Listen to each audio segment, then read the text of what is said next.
வெப்பநிலையை நாம் துல்லியமாக கணக்கிட வெப்பநிலைமானி உதவுகிறது. வெப்பநிலையை கணக்கிட உதவும் கருவி வெப்பநிலைமானி.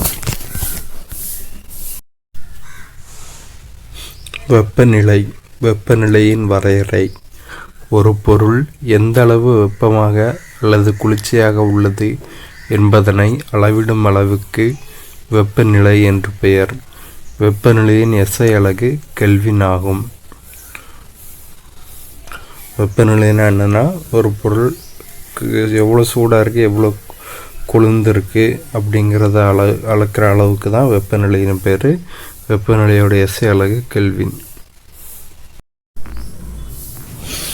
ஆப்பிரிக்காவில் உள்ள லிபியாவில் 1922ஆம் வருடத்தில் ஒரு நாள் காற்றின் வெப்பநிலையானது 59 டிகிரி செல்சியஸ் என கணிக்கப்பட்டிருக்கிறது.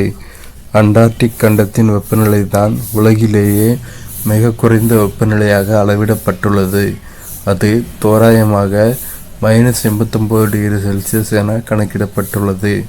வெப்பநிலை நீரின் உறைநிலைக்கு குறைவாக இருக்கும் பொழுது எதிர்க்குறி மைனஸ் உபயோகப்படுத்தப்படுகிறது.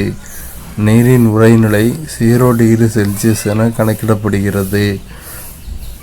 நமது உடலின் சராசரி வெப்பநிலை 37 டிகிரி செல்சியஸ் ஆகும்.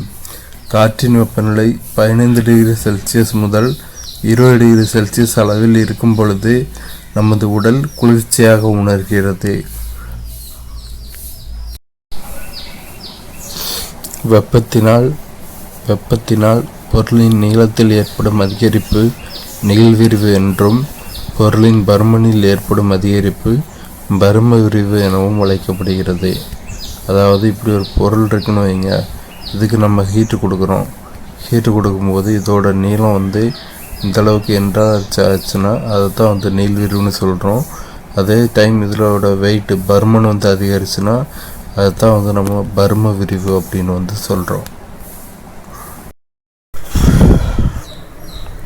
சமையலறை மற்றும் ஆய்வகங்களில் பயன்படுத்தும் கண்ணாடி பொருட்கள் போரோசிலிகேட் கண்ணாடியால் உருவாக்கப்படுகின்றன, அதாவது வைரஸ் கண்ணாடி.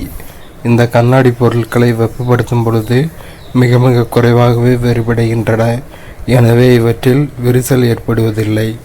அதாவது என்ன சொல்லியிருக்காங்கன்னா, வீட்டில் கிச்சனில் மற்றும் லேபில் யூஸ் பண்ணுற கண்ணாடி பொருட்கள் போரோசிலிகேட் கண்ணாடியால் வைரஸ் கண்ணாடியால் தயாரிக்கப்படுது.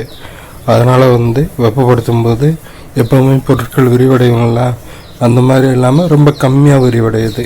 அதனால் இதில் விரிசல் ஏற்படுறதில்லை.